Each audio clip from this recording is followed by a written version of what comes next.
Greetings to all. Our program will start soon. Kindly ensure that your microphone is turned off to prevent any disruption during the program. Should you have any inquiries, kindly contact our committee members on the floor.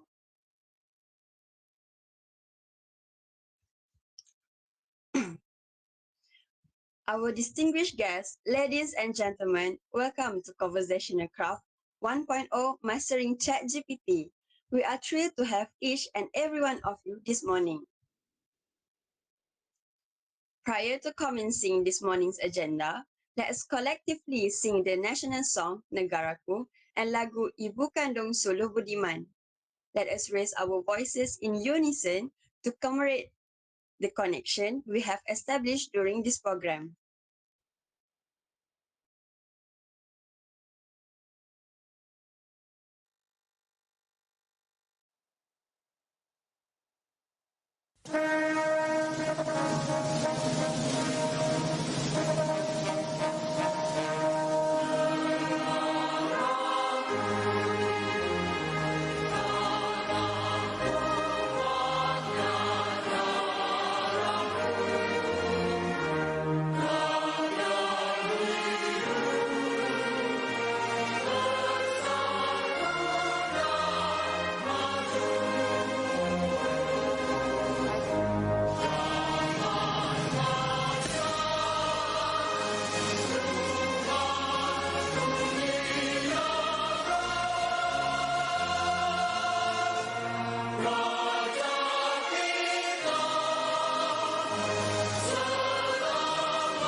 Before we begin, let us all express our gratitude to Allah subhanahu wa ta'ala for His bounty and grace, which have allowed us to come together for the Conversational Craft 1.0 Mastering Chat GPT program. Without further ado, let us recite the prayer.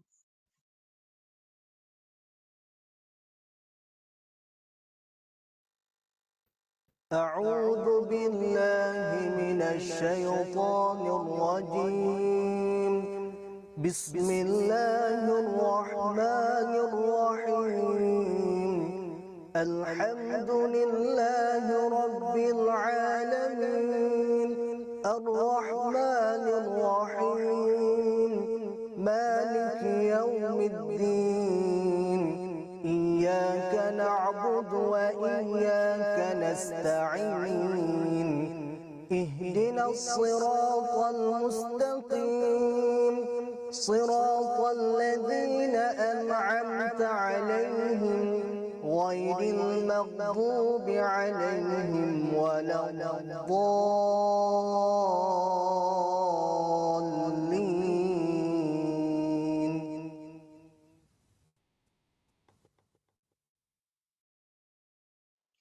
Amin Amin Ya Rabbal Alamin. Thank you for the prayer citation. We pray that our ceremony is blessed by Allah Subhanahu wa Ta'ala. To our esteemed guests and participants yang berusaha Dr. Kazaila binti Zaini, English Language Society Advisor, Universiti Pendidikan Sultan Idris. Yang dihormati Mr. Chan Siang Jack, Language Teacher of Center for Language Competency, Universiti Pendidikan Sultan Idris. Yang dikasihi Mr. Haziq Jasmi bin Zainuddin, President of English Language Society 2023-2024, Universiti Pendidikan Sultan Idris. Yang dikasihi Mr. Shaktivel Anak Lelaki Gunasegran, Program Director Conversational Craft 1.0 Mastering ChatGPT. Thank you for joining us on this special occasion. My name is Intan Sabrina, and I'll be delighted to be your MC for this program. This morning, we will offer you a sharing session on how to utilize the ChatGPT platform. This program also will provide you information on the effective techniques and ways to improve your study through ChatGPT. Ladies and gentlemen, now we have arrived at the crucial speech for this morning's event. It is with great pleasure that I extend a warm welcome to our respected advisor of English Language Society, Dr. Kazaila binti Zaini, to deliver her esteemed address and officially launch this morning event.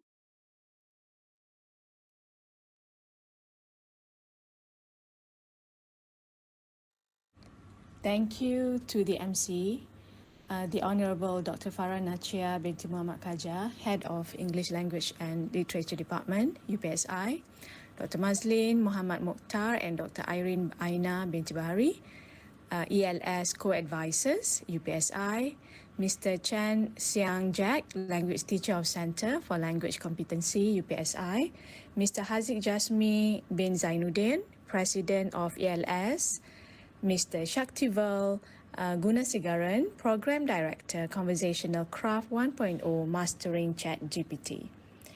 Assalamualaikum and greetings to everyone. First of all, let us collectively express our gratitude to the Almighty because with His abundance and grace, we can be together in this Conversational Craft 1.0 Mastering ChatGPT program. I would like to thank everyone in attendance for joining to liven up this meaningful program. I would also love to express my gratitude to the organizers of the program, namely the ELS, for extending an invitation to me to officiate this wonderful event. I believe this kind of organization has contributed a lot to the effort of cultivating team spirit, tolerance, and goodwill among UPSI students. And also, I believe ELS has always been very active in this sort of contribution in order to provide a lot of activities and what you call programs for UPSI students.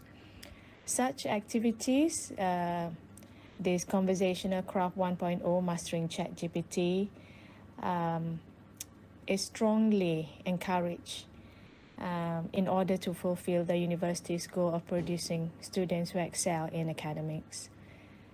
This program should be conducted more often. This kind of program, yes, should be conducted more often to build a strong understanding among students in regards to utilizing technology in their studies, and also while encouraging them to be more sensitive, active, and develop an attitude of compassion and help towards each other.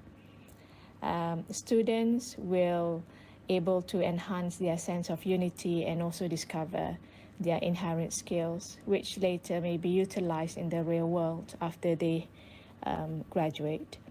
In addition, as you already know, implementing such a program requires commitment, yes, and complete cooperation, so that this will produce students who respect the views and criticism of others, and also to improve their skills in interacting well and intelligently. Hence, I'm certain that such a program has the capacity to cultivate leadership attributes among students, thereby ensuring the perpetuation of harmony, prosperity, and progress in the society, nation, and country at large. So lastly, I would like to seize this moment to extend my congratulations to everyone who have worked hard and cooperated well in making this program a success. With Bismillahirrahmanirrahim, I officiate the Conversational Craft 1.0 Mastering ChatGPT program. Thank you so much, everyone. Assalamualaikum warahmatullahi wabarakatuh. We would like to express our sincere appreciation to the respected Dr. Kazala binti Zaini for her honorable speech. Without wasting any more time, the Council respectfully invite Mr. Chan Siang Jack to begin with our sharing session today. I will be passing the floor to our speaker. The floor is yours, Mr. Jack. All right, thank you very much, moderator. Okay, good morning, everyone, and welcome to ChatGPT. Yeah, I'm pretty sure everyone is excited to know what to do when in regards to using ChatGPT and whatnot. Yeah, so today again, I will do my best to provide all the tips and tricks necessary for you to master ChatGPT. Let's begin. So before we begin, let me just do a disclaimer. All right.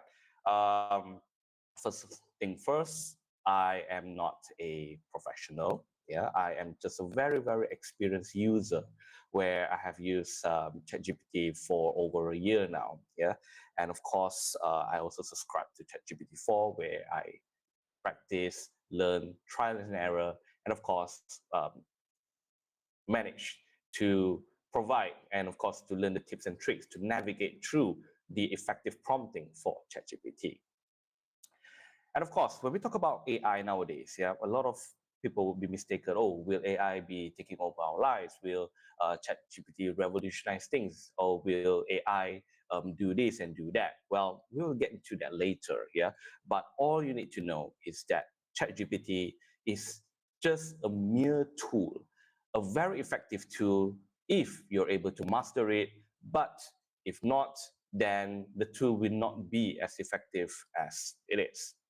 And of course, when we talk about tools, such as LLMs, and we are going to explore the diverse type of LLM out there and not only ChatGPT.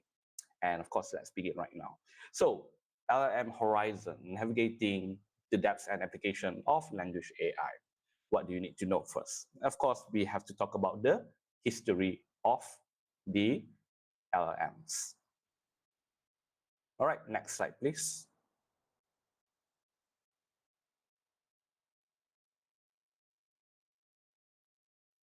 Okay, so what is LLM? LLM is technically the term for large language models. Yeah, ChatGPT, Bard, all of those are what we call LLM. So don't be afraid when you see these terminologies everywhere. When you are looking for tutorial videos or when you're coming across journal articles about LLMs, yeah, prompt engineering. So these are the terminologies or the jargons that is used to mention or to talk about those applications or software, all right? So let's talk a little bit about the history of LLMs, all right? First thing first, you have to know what are LLMs, All right, LLMs are just an advanced version of artificial intelligence, and of course, we have a lot of levels of artificial intelligence. Yeah, so LLMs are advanced artificial intelligence. They are engineered to do a very specific task, and that is to process, understand, and generate human language. And how do they do this? They do this through a series of transformer or NLP, neural link programming. All right, and they feed them through multiple data. Yeah, what do they do? So usually engineers or software engineers, they will just feed unsupervised learning in the data gathered from books, journal articles, websites, or social media posts. So all of those data are being fed in text form, yeah, through the transformer to the learning AI program, where they learn to dissect the discourse, to learn the pragmatic and linguistic of all those terminologies and the words of it. And as they process it, they learn, all right, through, of course, through the process and software. And in the end, yeah, they are able to reply to you. Take a very simple AI that is, in our phones nowadays. Yeah, I'm pretty sure everyone uses autocorrect. That is an example, a very simple example of LLMs or NLP, yeah, whereby they will detect what word that you are going to write or what words that you are going to um, type it out, and they will autocorrect for you or they will suggest to you. And all of those are being done by feeding them unfiltered process, vocabularies, and whatnot. And of course, when we talk about the evolution of LLMs, yeah, definitely there are several um, LLMs that has been created. GPT is not new technically. Yeah, if you want to talk about the evolution of LLMs, the first ever LLM that has been created was in the 1960s. All right, that was the first module.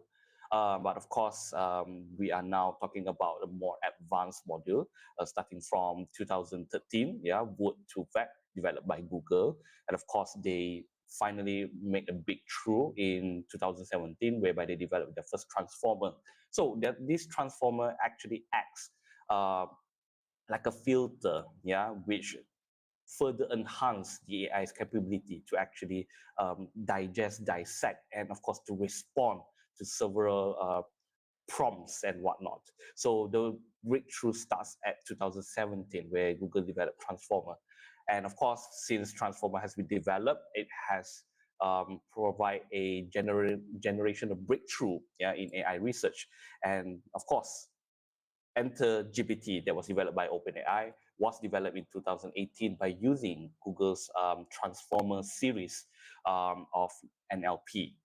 And in 2020, another breakthrough has been achieved, yeah, by OpenAI, and there comes ChatGPT 3, the first ever advanced LLM.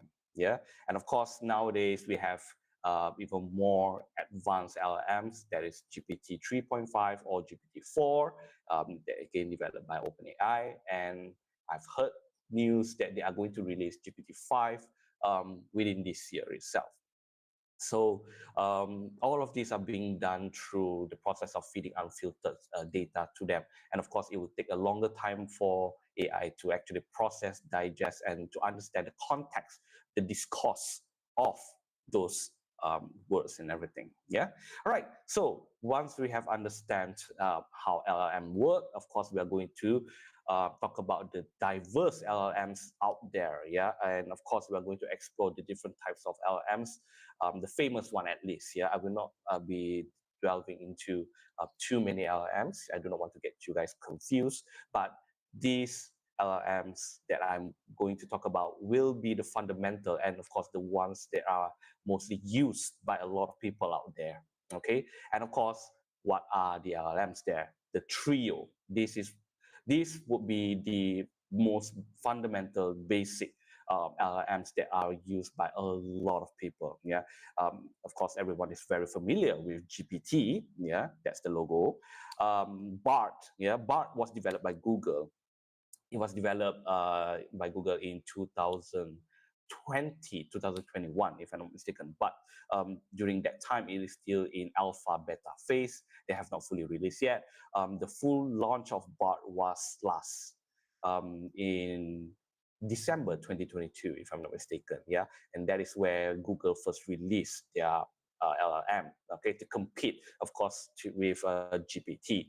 And we do not forget about Perplexity, but Perplexity uses GPT API, so it is still ChatGPT, but they work differently. So the trio here, GPT, BART, and Perplexity, are the main three LLMs that all of you can explore, not just GPT. So if you're interested in it, let's dive into each of the trio and what do they do exactly, starting from GPT. And I'm pretty sure everyone is very, very familiar with GPT. Yeah, so GPT is of course developed by OpenAI. That's the developer. Um, it's a variant of GPT. What does GPT means? Yeah, GPT actually stands for something. It means Generative Pre-trained Transformer Model Series. So it was pre-trained. Yeah, when they first started out, they feed GPT around 4.8 million text data. Yeah, ranging from books, unpublished journals, social media posts, and everything.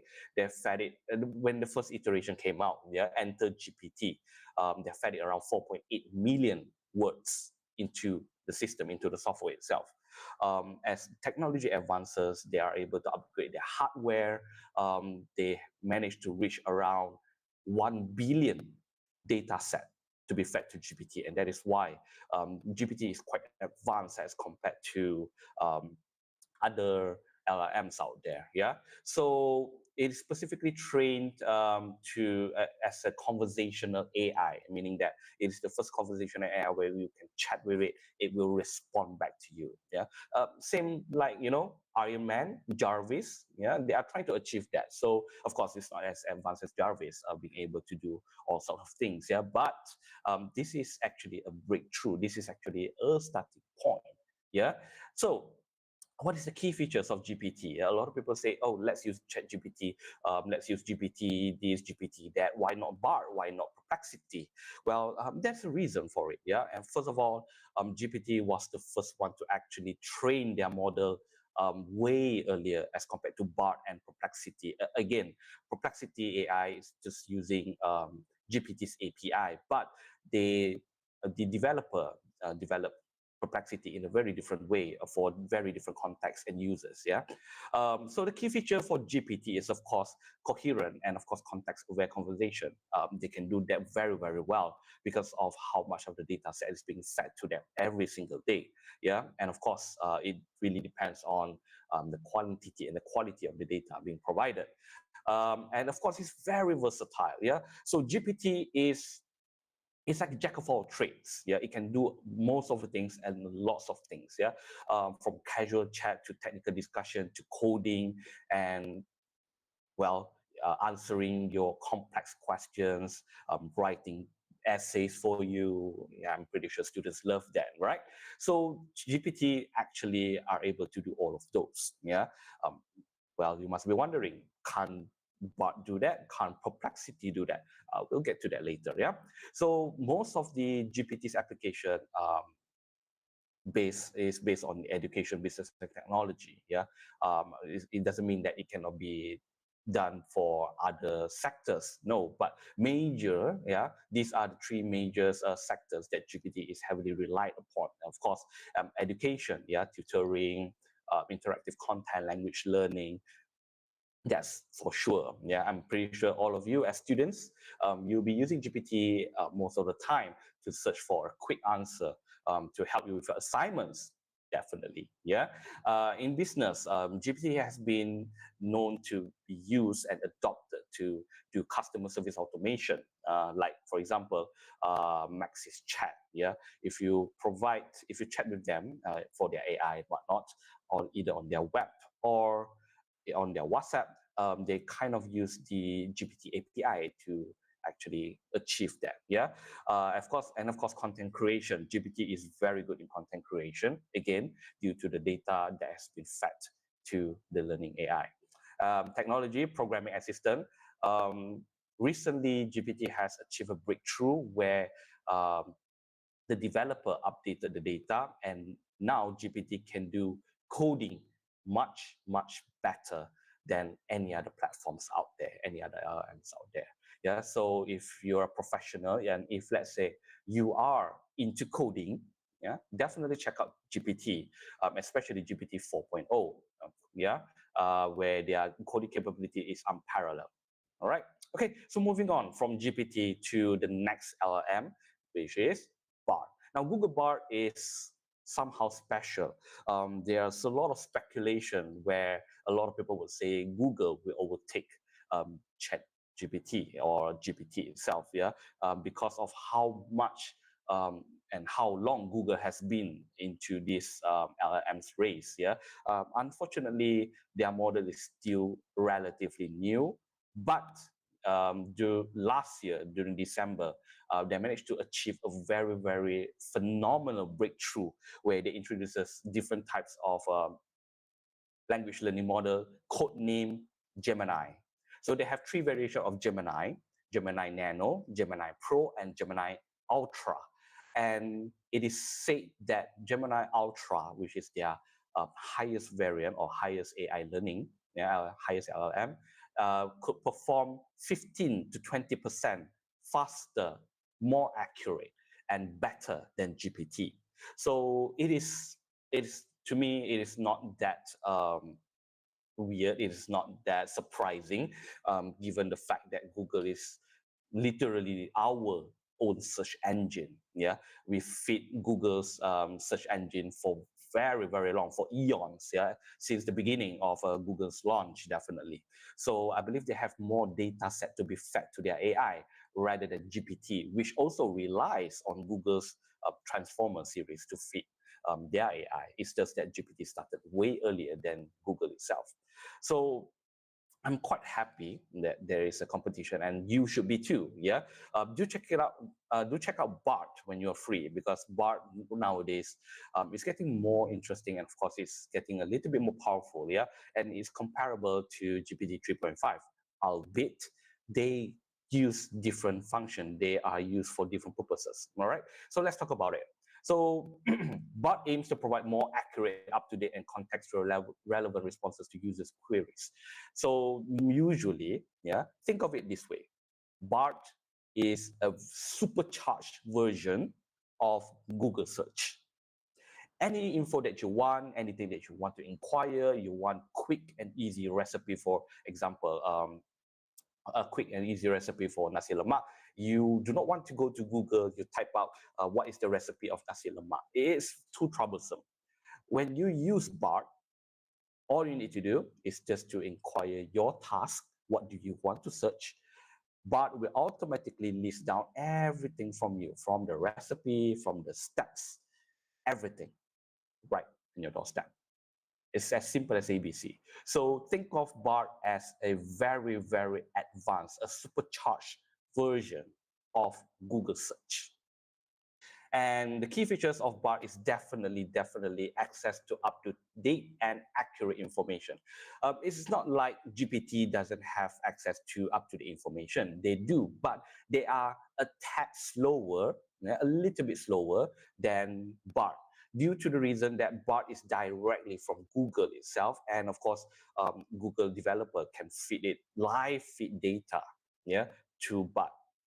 And of course, whatever it is that they are doing, they have direct access to Google's search engine, Google search, every single thing that Google developed. All right. So Bart also, the key features of Bart is of course to understand the context and user intents. Yeah. So whatever that you want, whatever that you need, Bart will be able to do. Is the same as GPT, but a little bit better in terms of up-to-date information. Now, the real application of BART shines where if you want to ask about the real-time data in a diverse field and you want to fact check, yeah, do take note that GPT sometimes provide inaccurate fact due to the reason that it is not able to access the latest data you have to take note that GPT 3.5 specifically, the last data set that has been fed was in September 2023, if I'm not mistaken. Yeah. So you should be careful with the data that you ask, or for perhaps some fact checking. Yeah, if you want to ask GPT for a simple fact like what happened in December 2023, it will not be able to tell you this, because again, GPT 3.5 is a little bit slower when it comes to feeding the data through it. Yeah, when it comes to machine learning and whatnot, and of course BART, no need to say lah. Yeah, it has access to their live data sets and whatnot. So if let's say you are interested to know more about the latest stuff, latest event that is happening, definitely use BART and not GPT 3.5. Unless you are subscribed to GPT 4.0, yeah, which is GPT plus, then yes, it is quite good as well to use that, because GPT plus or GPT 4, they have access to the latest data set as well. Yeah, so they are trained based on the latest data set, definitely. Yeah, and of course, BART is actually very user friendly. You don't need any sort of log in, you don't need to sign up for anything. I'm pretty sure everyone has Google account. All you need to do is just to type out BART on your search engine, or whether it's on your phones or your laptops, and you can directly access it. And of course, you will get a message like BART is still in beta phase and whatnot. And that's very normal. Yeah. So it is very, very easy to use. BART is like on the go. Okay, I would highly recommend everyone who love to search for something. Yeah, especially when you use a lot of Google search, definitely try out BART. Okay, right. So we finished talk about BART. Yeah, it's very interesting to know. Yeah, we have a supercharged version of Google search, and now we talk about Perplexity. Perplexity is also another famous LLM that a lot of people has been using. It also being trained on GPT's API, definitely. And recently, not recently, sorry, I think it's just like last year that they releases their pro version to compete, of course, with GPT as well. However, it doesn't change the fact that Perplexity AI still uses GPT's API. Yeah, right. So Perplexity is a little bit different here. Perplexity's usage or use case scenario is quite different as compared to BART and GPT. Now, what it is. Okay, so Perplexity is designed to cater in-depth research needs. So Perplexity AI emphasizes on providing data-driven answers backed by credible sources.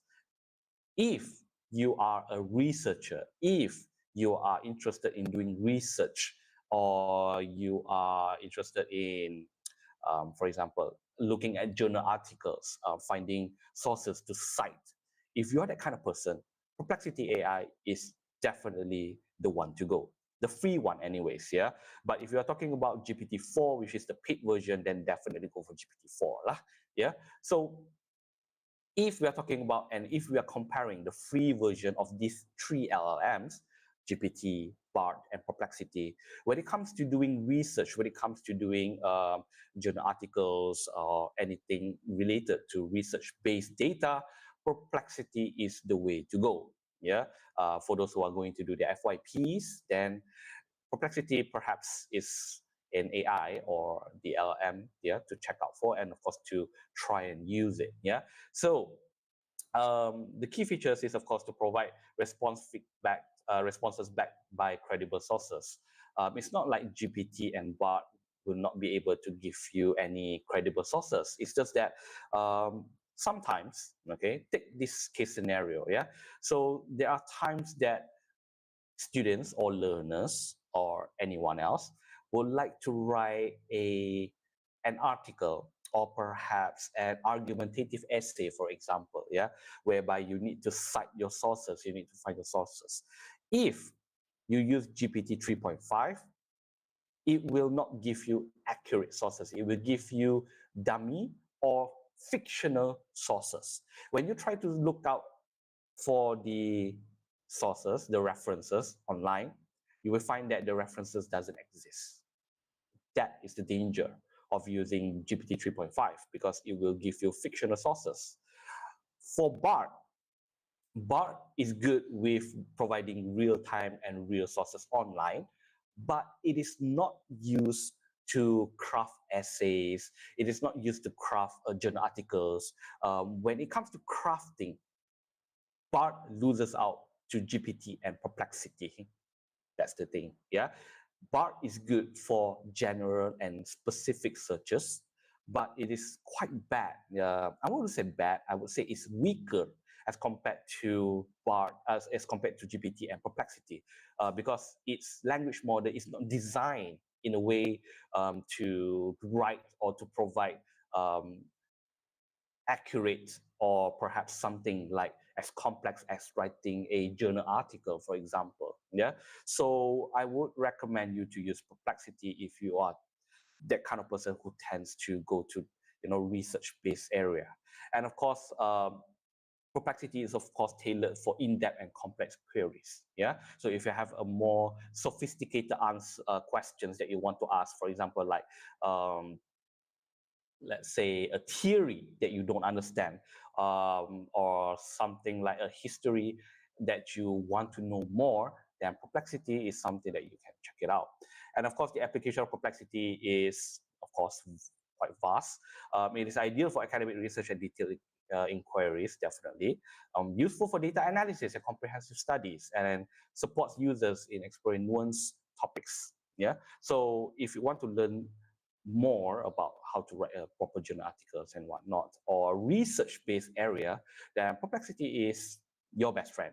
Free one, at least. Yeah, unless you're subscribed to GPT 4.0, GPT 4.0 is still a bit superior in terms of complex queries as compared to Perplexity. Again, Perplexity, even though it's a paid one, they still uses GPT API, like I mentioned before, but they are quite good. Yeah, a lot of people, researchers anyways, love to use Perplexity for the simple fact that they are able to craft and able to digest and comprehend complex data from research, from qualitative research to quantitative research.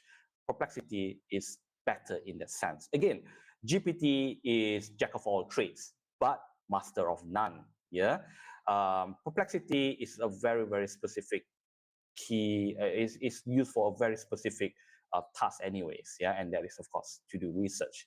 So there you go, the big trio. Yeah, we have GPT, we have BART, and we have Perplexity. Okay, I do hope that you can explore more variations of LLMs out there, and of course we have other variations. You must be wondering why I didn't talk about Claude 2, Transformer T5. The reason why I don't talk the other LLMs because they are still again in a very, very early phase, and they use GPT's API. So they are technically third party in a sense. And they are not as accurate and as powerful as all these three LLMs currently. Yeah, who knows? In the future, we might have more LLMs coming out to compete with GPT, definitely. But for now, I would just stick to these three. Yeah, BART, GPT, and Perplexity. Okay, and of course, when we talk about all of this, yeah, there will be weaknesses, right? It's not like all of them are great, all right? And of course, yes, everything has their own weaknesses. GPT, you think that GPT is the best AI out there? Well, technically they are, but it depends on what you're going to do. Yeah, GPT is actually very, very prone to factual errors and biases. Again, it's because of the kind of the data that has been fed to it. Yeah, and of course, it may also struggle with technical accuracy and complex reasoning. I'm talking about GPT 3.5 anyways, yeah, not GPT 4.0. GPT 3.5 and 4.0 is very different. Yeah, they technically works in a very different APIs and whatnot. I will not go into technicalities, but since we are going to talk about GPT 3.5 anyways, I will just stick to 3.5. Yeah. So if you are going to use GPT as your daily drive AI, do be careful because GPT, again, it depends on the latest data that has been fed to the language learning AI. it will not give you a very, very accurate data, or it will not give you a very accurate or factual kind of responses that you want. Yeah, so you do have to be careful. For BART, again, it can be overly cautious because it has been fed a lot of data. Yeah, it can be overly cautious and conservative in responses, and of course, it's lack the depth in playful or informal language. It's very, very rigid. If you are looking for a very conversational, a very relaxing pace or tone, GPT is to go. But BART is very, very robotic. Yeah. Trust me, you can try. You can try to go to BART and you can try to converse with BART. You will find that BART always uses very, very robotic language and very, how do I put into words? Yeah, monotonous, monotonous kind of responses. As compared to GPT, you can actually train it. You can actually ask it to be your friend. You can ask it to, act as a different persona. All right. So that it is. But again, BART is good with fact checking. So if let's say you decided to use GPT as your daily drive, and GPT provides you with responses with some sort of facts, you can actually copy that particular section or copy that particular fact and use BART to check it. That's how I do actually. Yeah. All right. So Perplexity, of course, it is very limited in their creative writing capabilities, as compared to ChatGPT, because it's primarily focused on the factual information retrieval and analysis. So Perplexity, again, it will help you to analyze. It will help you to provide the analysis of any data that you give to it. But when you want to ask Perplexity to write a journal for you, to write an article for you, it may struggle a little bit as compared to GPT. So if let's say, if you want to write an essay or research paper, put it into ChatGPT and then put it back to Perplexity, you will get what you desire. Again, it all depends on you as a user. You cannot just rely 100% on GPT or Perplexity to do your work. Talking about that, here comes the limitations, of the AI itself, beyond the AI hype, right? So a lot of people would say, "Oh, AI is great. AI is phenomenal. AI is fantastic. AI will take over our jobs and everything." Wrong. You are wrong. Beyond the AI hype, AI has a lot of flaws, fundamental flaws. And what are those flaws? Definitely, let's talk about it. Accuracy and reliability. Again, you cannot depend on AI, even BART itself, to be accurate. You have to make sure that you quote several sources. Again, AI has a very, very high potential for generating plausible yet incorrect info. And of course, it is very limited in their capabilities to discern truth from fiction in the source data. You have to understand and you have to remember, all of these LLMs are being fed data created by us humans. So technically, they are unable to tell which is right and which is wrong, and therefore their reliability is to be questioned. And you cannot rely 100% to say, oh, you cannot just say, oh, I got this from GPT. GPT must be right because it's AI, right? AI, a computer must be better than human beings, right? In a sense, but not entirely. Again, AI is a tool, okay? And you cannot just rely on tool. You have to rely on yourself and your own thinking. And of course, that is where, peer review, and that is where fact checking comes in. You have to fact check by yourself and not rely 100% on AI. Bias and representation, well, that goes without saying. AI will be biased. Whatever data that is being fed to the AI or the learning machine, they will be biased towards that. So if let's say you're going to talk about a very simple thing, you're going to talk about food, for example, Malaysia versus Singapore food. Now, this is a very hot debate. I know, don't come at me. I'm just giving a very simple example. If, let's say, you are biased in a sense. As a developer, I'm biased. I'm Singaporean, for example. I would say Singapore food is much better. So I will purposely feed the data, yeah, to the learning machine, saying that Singapore food is better, is good. I will provide it with sources, and I will provide very little information on Malaysian's food being good. When you search, you will find that the AI will talk about, oh, Singapore food is better, Singapore food is good, and it will provide you with sources and whatnot. And when you ask about Malaysia, it will say, yeah, it's there, but not as good as Singapore. Again, it depends on the data set it's been fed. Yeah, so you have to make sure that you cannot rely 100% on the tools itself. And of course, in AI, it also has a major problem in understanding context and nuances. Yeah. So if let's say you are going to talk about, if you're going to do something complex, something that is very difficult to comprehend, or if let's say the AI has not been trained to do so, then you will find it struggle to provide accurate info. Sometimes, yeah, there are users who try to use BART to craft some sort of essay or anything. It is just gibberish. It is just pure garbage. So yes, AI is not all powerful, and of course you have to choose to use the proper or correct AI as well. Yeah, lack of real-time knowledge. Okay, then is definite. Yeah, information is only as current as the last training data update, and of course it is not suitable for real-time news or events unless you are talking about BART. But then again, there will be delay in BART as compared to normal Google searches because, again, BART is an AI, it's a learning machine.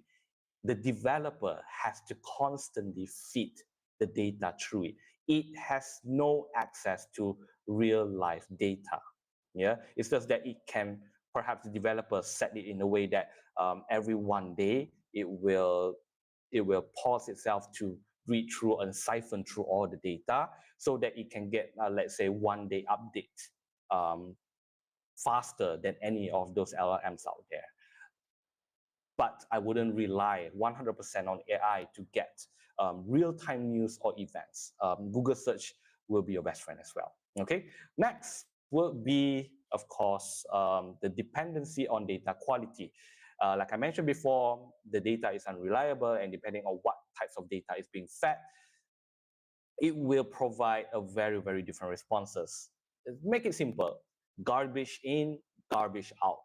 If you feed it garbage data, if you feed it nonsensical data or bad data, then whatever it is that you do, you will get bad responses no matter how you craft it, no matter how good your prompting is. And that is a major, major flaw for AI. Ethical consideration, this is 100%. I'm pretty sure as students yourself, you have used GPT to write your essays, your research papers, everything, I'm pretty sure. So here comes the ethical consideration. Yeah, there's a very, very high potential in misuse in generating harmful and misleading content.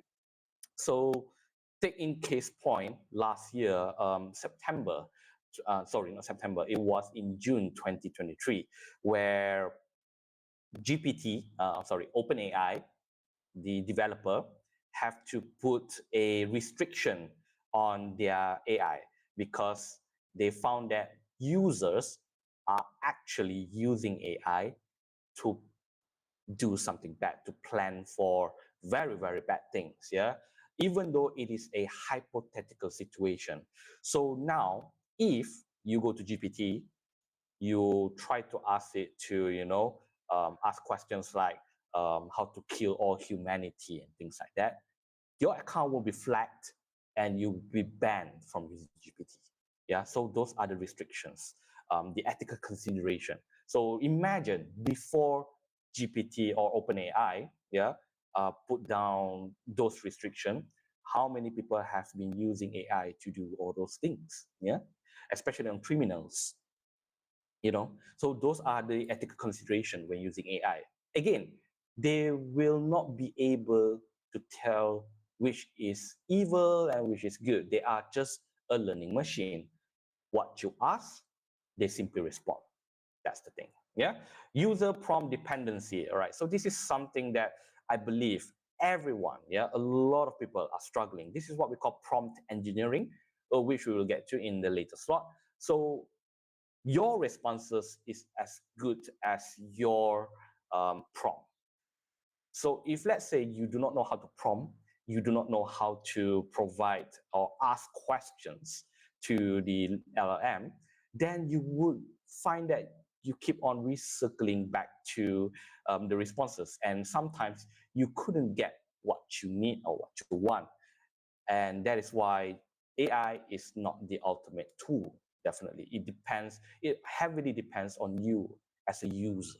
Yeah, whether you know how to prompt, whether you know what you actually want from the AI itself, and it all goes down to the language used. Yeah, linguistic matter of it, especially on the pragmatic of the language itself. Yeah, and the semantics.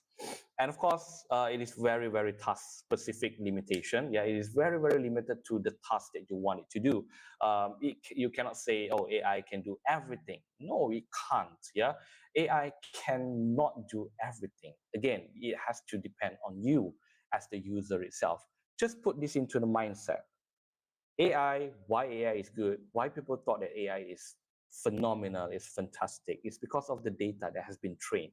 It will tell you everything that you need to know. Yeah.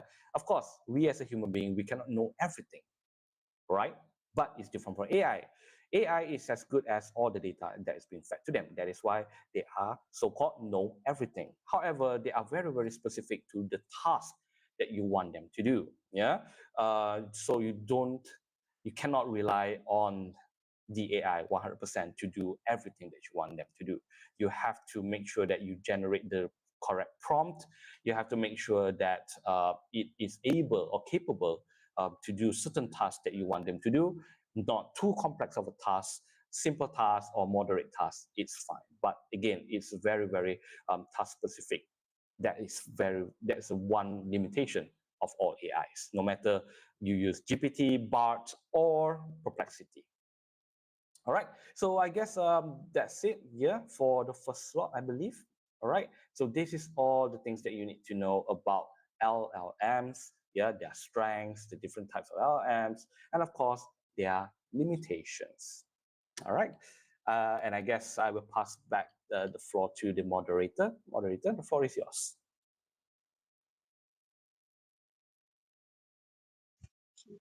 Thank you for the meaningful sharing, Mr. Jack. Now we will take a short 10-minute break before continuing to our next slot. We will see you again in 10 minutes.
Welcome back, everyone. Are you refreshed now?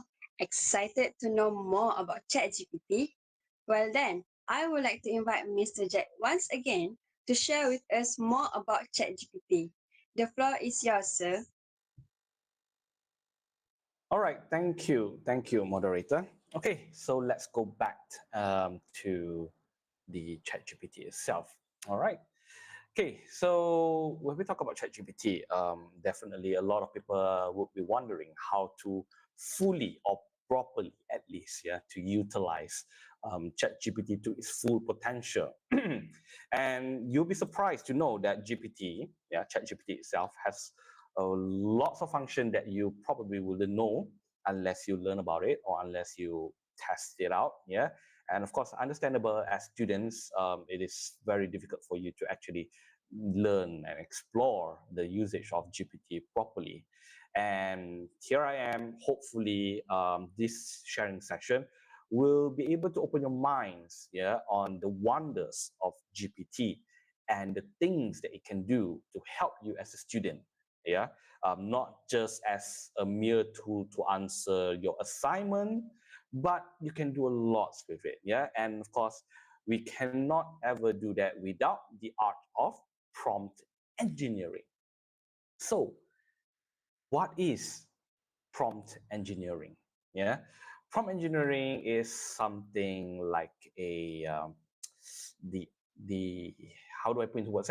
It's something like learning how to prompt, and of course, there are several ways why prompt engineering is important.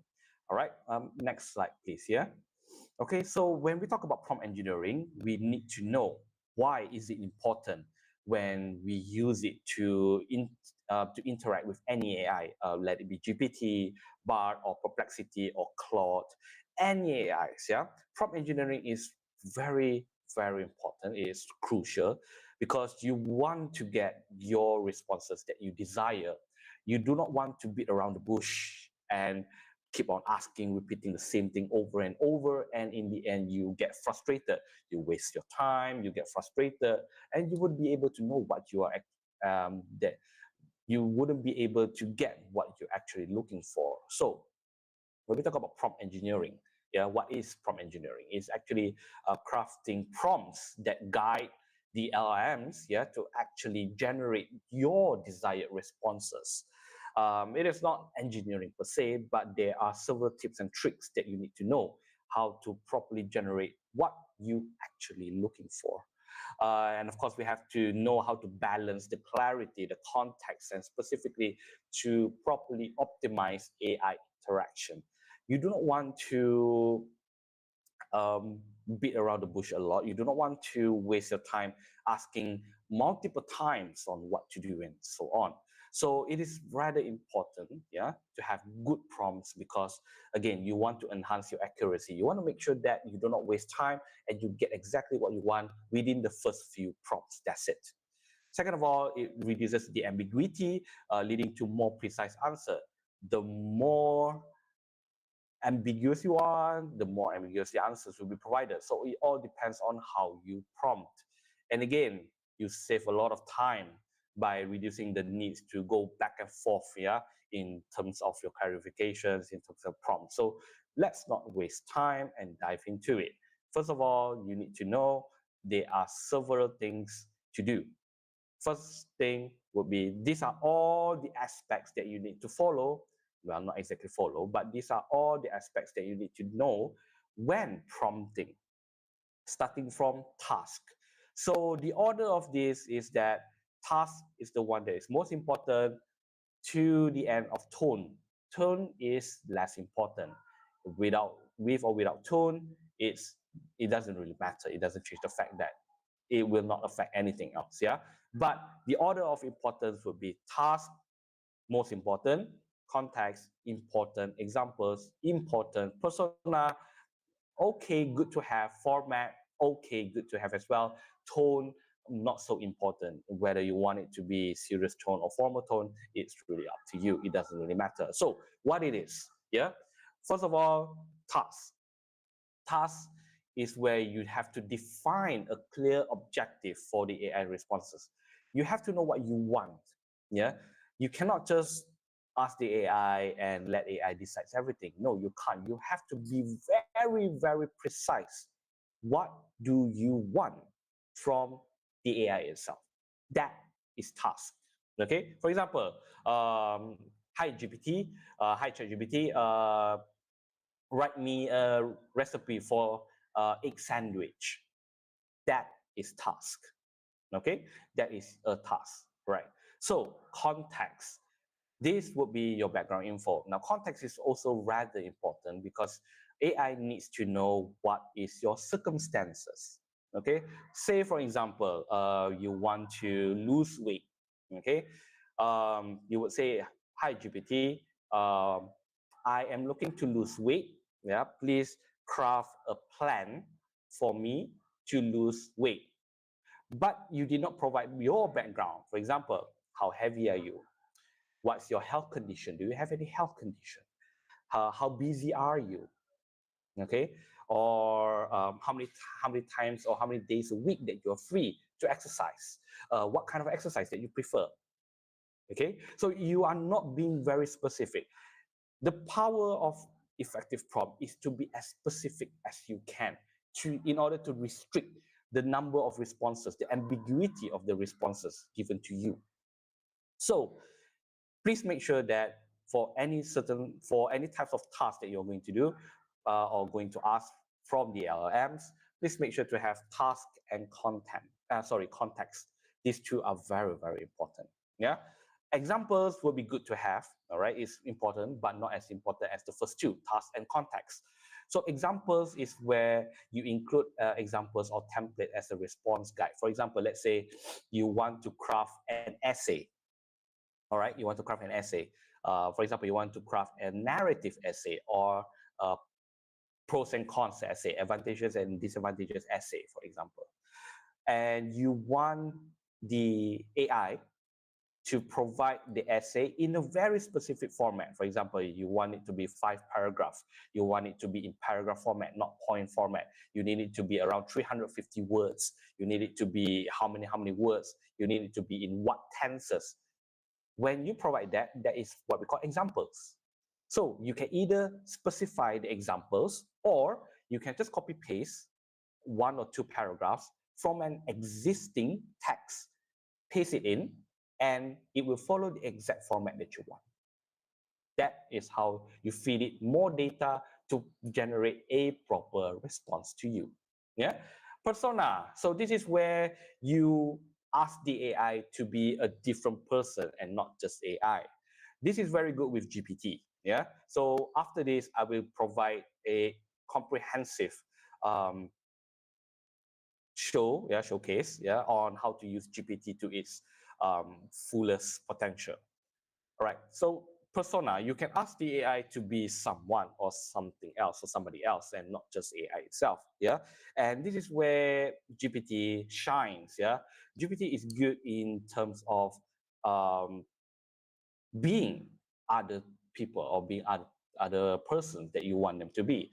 If let's say you want GPT to be as your best friend, all you need to do, you just say, "Hi, ChatGPT, please act as my best friend, who we have known for 20 years, 30 years, yeah, and I want you." To comfort me during times of difficulties, and you can just chat with GPT. GPT will provide a very, very comforting persona, and of course, the tone will automatically change. The format of responses from the AI itself will automatically change based on what persona that you want the AI to have. You want it to be a very strict teacher, it will provide a very serious tone. You want it to be a clown, it will provide a very funny responses, and of course, joke. All right, and those are persona. It's good to have. It's not really important. Unless you're looking for a very specific task to be done, then you can specify the persona. But to me, it's good to have. All right, it's not as important as the first two, or the first three. Format. Now, this is where you need to indicate the format of the responses. Sometimes when you ask questions or when you desire your response to be in a certain format, for example, write me an email. You cannot just expect the AI to know what type of email that you want. By default, the AI will definitely provide a formal email if, let's say, you ask him to write an email for you based on the results, or sorry, based on the info that you have given to it. It will definitely ask or provide a formal uh, email to be given to you. But the fact that you want an informal email, you see, so you really have to specify the format. If, let's say, the responses are that you expected to be in a certain way. Yeah, same goes to, like, let's say, for example, ChatGPT, please provide a few points or few ideas, main ideas for my essay titled this. If you didn't specify the format, it will give you the main ideas or the main points in bullet form, not paragraph form. Okay, all right. So this is where format comes in, and of course the tone. Yeah, um, depending on what you're doing, tone here is not really that important. Yeah, we don't use everything. Okay, so you have to understand one thing: when prompting or when generating any prompts, all of these are, you don't necessarily need to use all of it. You don't necessarily need to use examples, persona, format, and tone, everything together. However, two things is a must: task, context. These two. Yeah, examples is also good to have, but if not, then it's fine. Yeah, usually, personally, for me, I will use minimum 3 task, context, examples. But sometimes there are times that I will use 4 task, context, examples, persona, or a combination of task, for context, examples, or format, or task, context, persona, format. You have to find the proper mix and match depending on what task that you're doing. Yeah, so I cannot really tell you in what scenario that you need to use all those other 4s other than task and context. Sometimes all you need is 2: task and context. That's it. You don't need examples, you don't need to provide persona, you don't need to provide format or the tone. All you need to do is just to provide task and context. That's it. Yeah, so it really depends on what you are doing there. All right, so without wasting time, yeah, let me just teach you what are the no need to write summary. I will share my screen, yeah, moderator. Okay, so without wasting time, let me just share my screen, and of course to show you what we are going to do, yeah, especially in using ChatGPT itself. All right, okay, let me share my screen.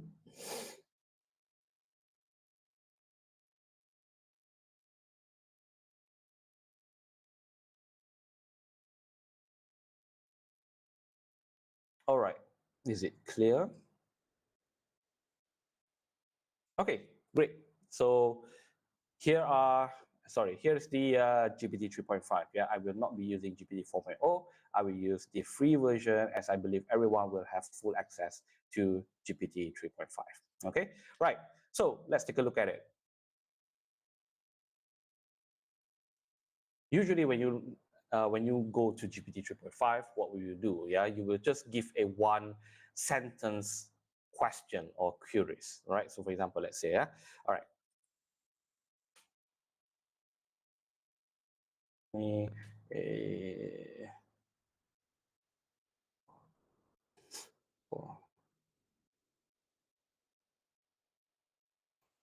okay, usually what students will often do is that they will just provide a one sentence question or queries, all right?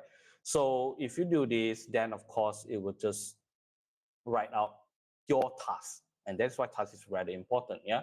So please give me a recipe for nasi lemak.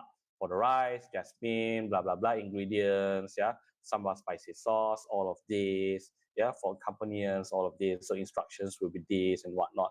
Rather straightforward, all right? But this is good for a very, very um, general task. Like, for example, simply asking it to give you something, okay? A general task, no problem. But what if, okay, let's say, for example, you have a very, very specific task that you want it to do. Let's take an example lah. Okay, let's do another one. Yeah, I am looking to lose some weight, and I need you to, sorry, provide a exercise regime for me to lose weight. Okay, what happens if you did not specify the context, but rather you just provide the task itself? Yeah, so this is an example of just having one task, not having context, persona, anything else. What happened? All right, so it will give you a very general answer. It will give you all of these weights, yeah, cardio, um, weightlifting, cardio, normal exercise like stretching, yogas, everything is very, very general. Look at it. Yeah. So cardio with walking, cycling, jump rope. I mean, anyone can do that. Yeah, anyone can do that. Now, let's take a look. If we be more specific, okay, let's take a look at this. Yeah, I need an exercise that caters to my needs. I am a, for example, 65 kg male with heart disease, and I cannot do intensive workouts like HIIT example. Okay. Uh, Also, I am a busy, sorry, I am a busy person where I only have 2 free days in a week, and I can only allocate 2 hours per day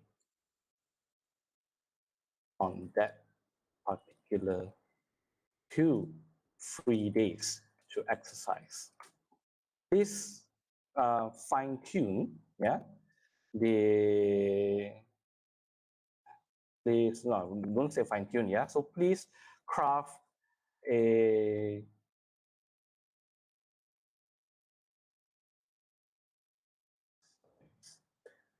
exercise regime based on my criteria. Put it in, all right, never mind, let's do this, yeah. Okay, so you're giving now two things, task and context, and you will see that whatever that you're generating right now, whatever the AI is generating right now, will definitely suit your needs. Yeah. So for example, let's say, yeah, okay, brisk walking, yeah, 40 minutes. Strength training, perform body weight exercise, use like dumbbells, stretching, yeah. Day 2, low impact aerobic exercise, yoga, tai chi. All right. So, and of course, it will provide you with additional tips as compared to a very general one like this, yeah. With walking, cycling, jump rope, yeah, 3 to 5 days per week, body weight exercise, dumbbell resistance. So this is how you get the AI to provide exactly, yeah, just exactly what is your need and what do you want. Can we further do this? Can we further refine this? No problem. For example, let's say, yeah, okay, let's do for example, can you, yeah, because I see it as a bullet form, but I want a schedule so that I can just copy paste the schedule into my notepad or whatsoever, right? I'm a very busy person, so I want a proper schedule, telling GPT to help me just create a table for me. All right, so let's see how can we do that. Can you, yeah, all right, so I'll ask GPT, can you please rewrite the exercise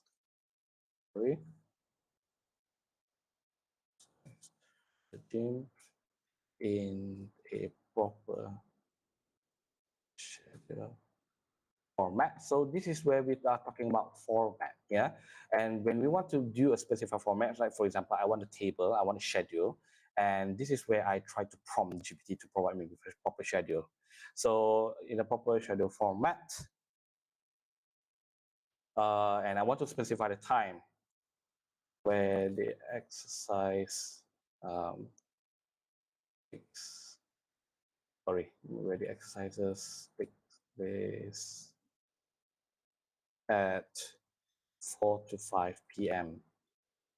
On the 2 free days that I have. Okay, let's see what to do. All right, so now it will provide me with the proper timing and what to do exactly for each proper time, like 4 to 5 to 4:30, I breathe for 30 minutes, 4:35 to 4:45, I cool down, and then after that 4:45 to 5 p.m., I do some stretching and flexibility. So now I further enhance it to provide me with a proper schedule, how many minutes do I need to do and all those things, yeah? And can I do this in table form? No problem. All I need to do is just to, can you craft, sorry, not can you craft, can you put into a table for me the schedule that you have provided above? Let's see whether GPT. All right, there you go. Yeah, because I want to copy and paste. I do not want it in bullet points. I want to copy and paste this into my notebook. I'll just simply ask ChatGPT to create a table for me, and there you go. I have the table, I have the time, I have the day one activities, I have the day two activities. Can I be more specific? Can I do even better responses? Definitely. But as you can see, this is the result of only one prompt, which is task only. You are not giving it context, you're not giving it a format, and therefore it will learn, or it will somehow assume the format itself, and it will give you all of these things. Yeah, if you want to further enhance it, definitely can, no problem. It's just that we have to be more specific and in prompting. Yeah, so avoid, in general, the TLDR here is avoid one sentence question or queries. Yeah, do not ask one sentence question, and do not just ask it to give you the task. You have to make sure that you use a combination of either task, context, yeah, these two is a must, and or the other four aspects that we have discussed just now. Yeah, all right. So for example, let's say we want to improve our English language. Yeah, what can we do? Right, so let's start with a new chat. Okay, let's start with a new chat. So I will show you how you can have your quote unquote language learning companion or language learning friend. Yeah, now applying the concept that I mentioned earlier on. Okay, we will craft a friend. Okay, we will craft a friend. Now we will use ChatGPT as your best friend, where you can comfortably learn English language at your own pace, without any prejudice, without people laughing at you, without the stigma of, oh, this is Malaysia, we use bahasa Malaysia, we use bahasa Melayu. You will not have that stigma. So ChatGPT can do that task quite well. All you need to do is to know how to prompt it. So in here, we are going to use a different combination of task. Yeah, we are going to use task, we are going to use context, we are going to use persona, and a little bit of format. Yeah, so we are going to integrate these four, and we will see what are the responses. Yeah, okay. So what can we do? If let's say we want to have ChatGPT as our language learning companion, all we need to do is just to state those four things. First of all, task. What do you need the AI to do? All right. Of course, you need the AI to help you to improve your language, correct? Definitely. Now, what do I need to do? First is say, provide a task. Hi, ChatGPT. Okay. You don't have to write this, of course. You can just start with task directly. Yeah. I need your help to improve my English language. This is task.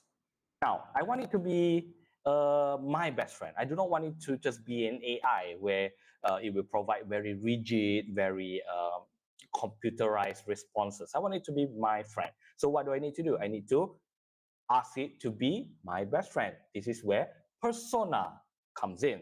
So how do I do this? As you, yeah, as my best friend for over 30 years. Right, okay. So this is the persona that you're going to give it, yeah? Your best friend for over 30 years. Yeah, all right. To help, yeah, to improve, sorry, improve my English language. Uh, since, okay, now here is where you provide context. What area specifically that you want to improve your English in? Is it grammar? Is it spelling? Is it vocabulary? For the purpose of this GPT, we will do all three, okay? So since you have to provide context, yeah, what are you weak at? So technically you are weak in English language, and therefore you need to specify your context. You need to specify your background. Again, this is being done to ensure that the AI provide the exact responses to you.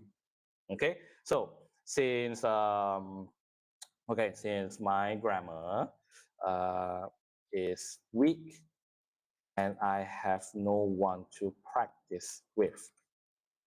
Okay, and again, it's not enough. You have to feed it more context. Yeah, right. So I would think for myself. All right.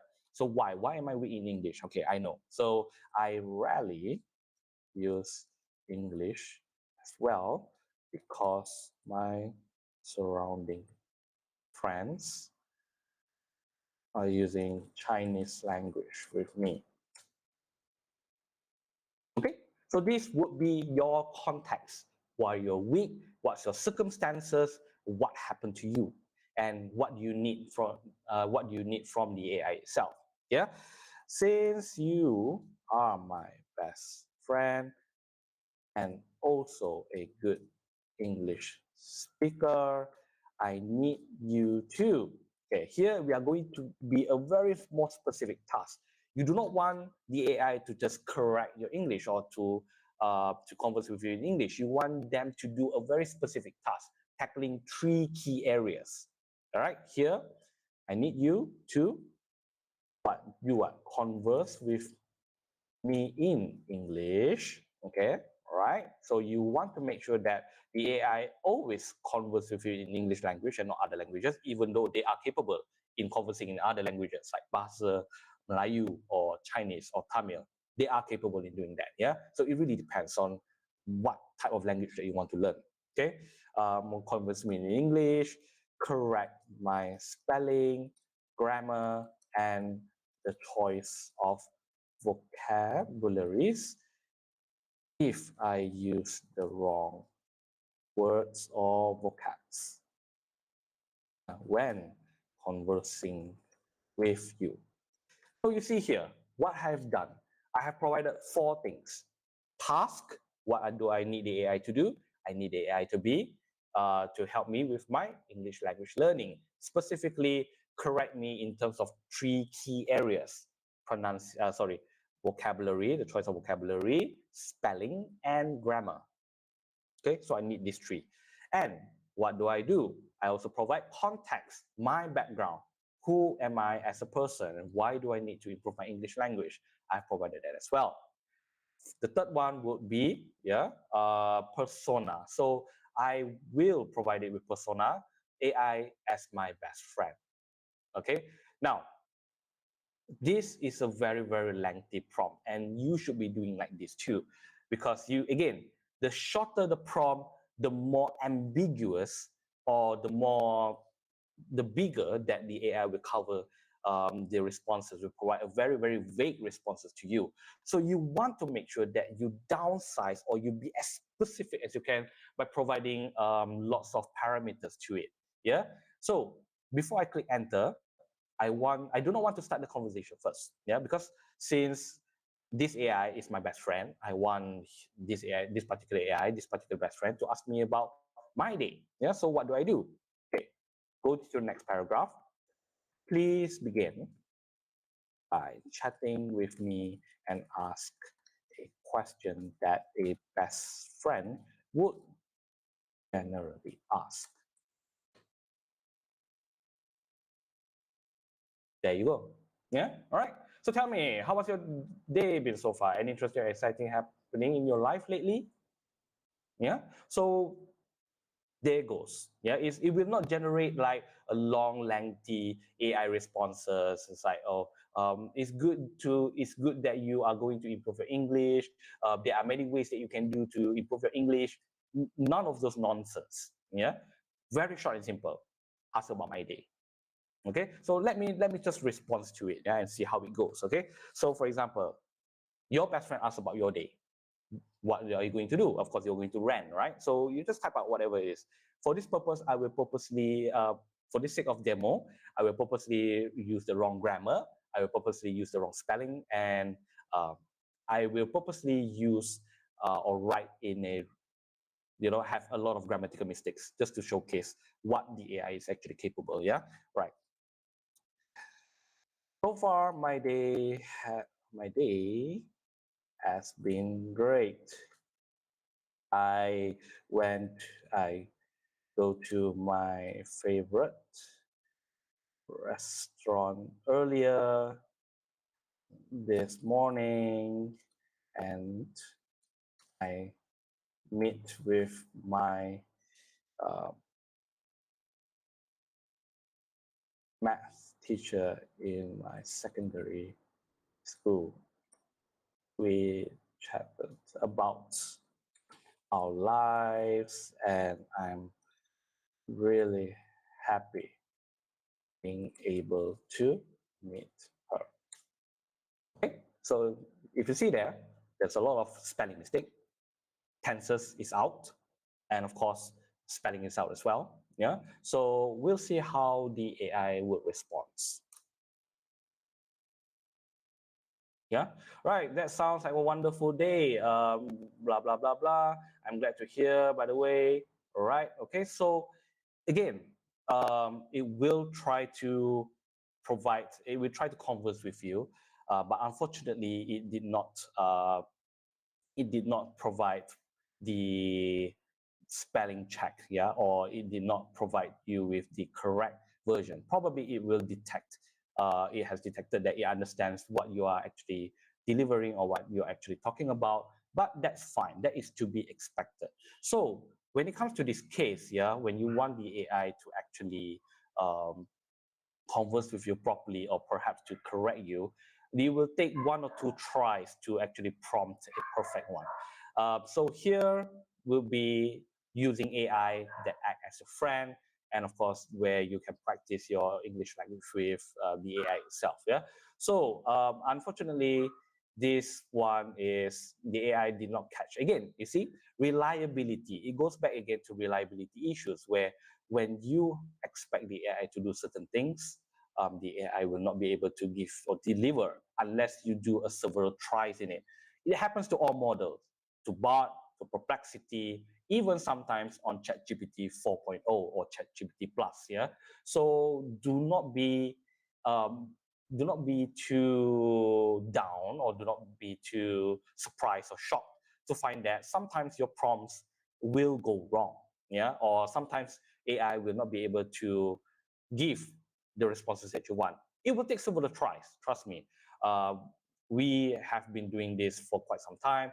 I've been doing this for quite some time, and there are often times that I have to prompt multiple times, yeah, in order to get a very, very good responses. So let me just try again. Yeah, let me just try again with a different chat this time. All right, and let me just input a new one. Yeah, let me just input a new one and see whether we can do it or not. All right.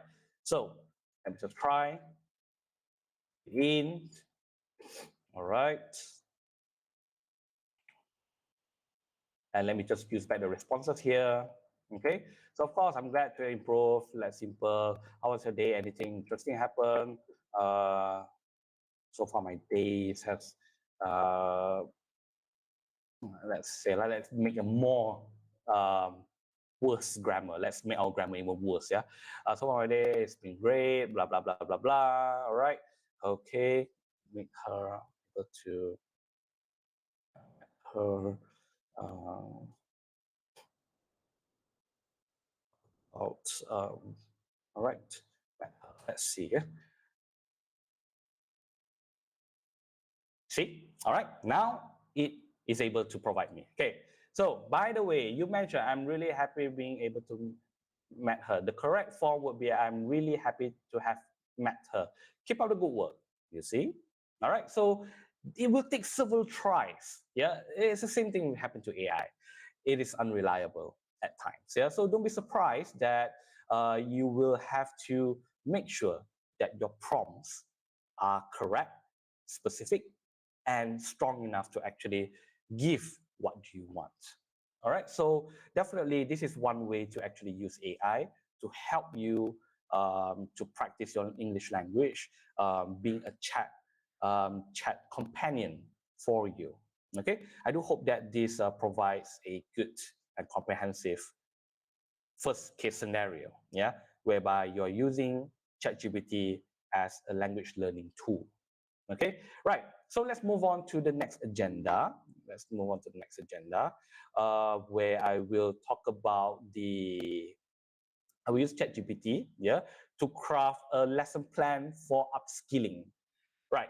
So let's take an example. Okay. So let's say I want to learn Canva. I have no idea about Canva. I am a total beginner in Canva, and I do not know where to start. Yeah, so I want to craft myself a lesson plan where I can upskill myself and do it at my own pace. Because to be honest, when I ask my friend would say, "Allah, just go and Google it. Yeah, just go and find on YouTube." But the problem is, I do not know where to start. Is I don't expect me to just jump onto YouTube and just search how to use Canva.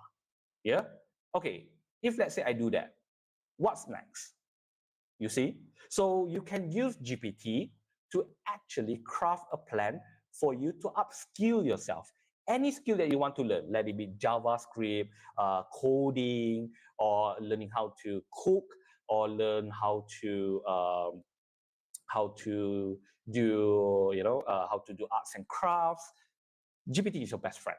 Yeah. So of course we have to make sure the task is correct, the context is correct, the format is correct. Right. This time we don't need persona. So how do we craft this? Okay. So let's just start. Yeah. First of all, task. What do we need from GPT? Again, task is very important. So be as specific as you can in the task that you need the GPT to provide to you.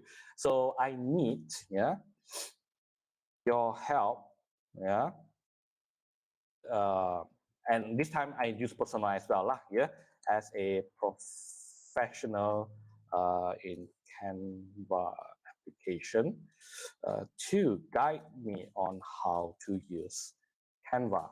Okay, so this is my first task. Two things: task, persona. Persona AI as a Canva professional.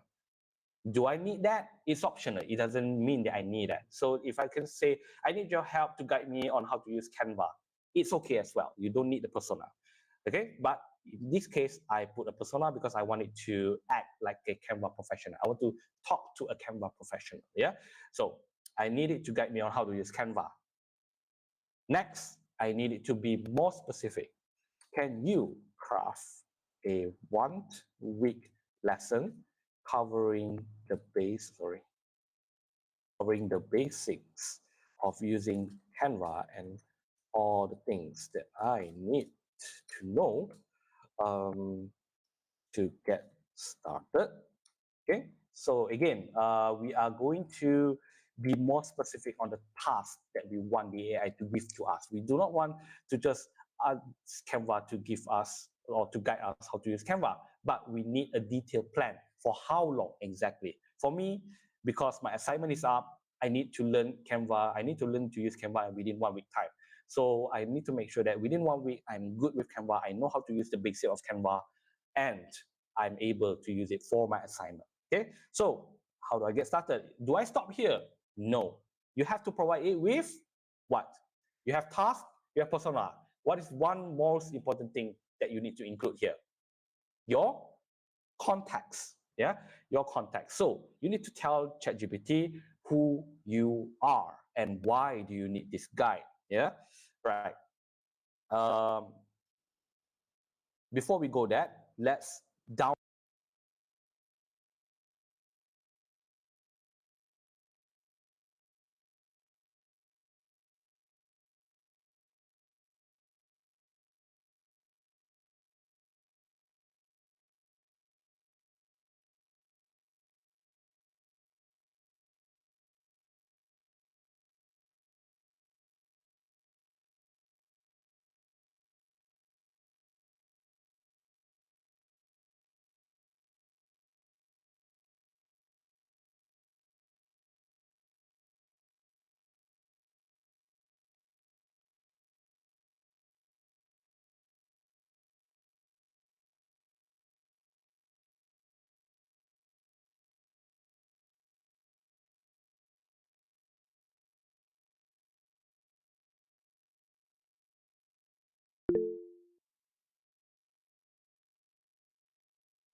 Mr. Jack, sorry to interrupt. Your audio is missing.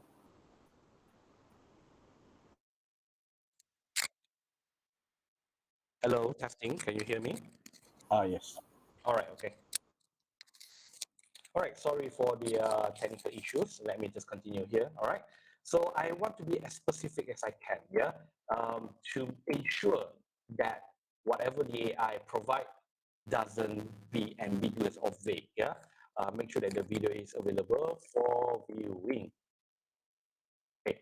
Do take note, yeah. Now here, I'm going to tell the AI that I am having, yeah, who I am, context, my background. Do take note that I am a total beginner who does not have any experience or knowledge about Canva. And it will be great to know where to start. Okay, all right, so done.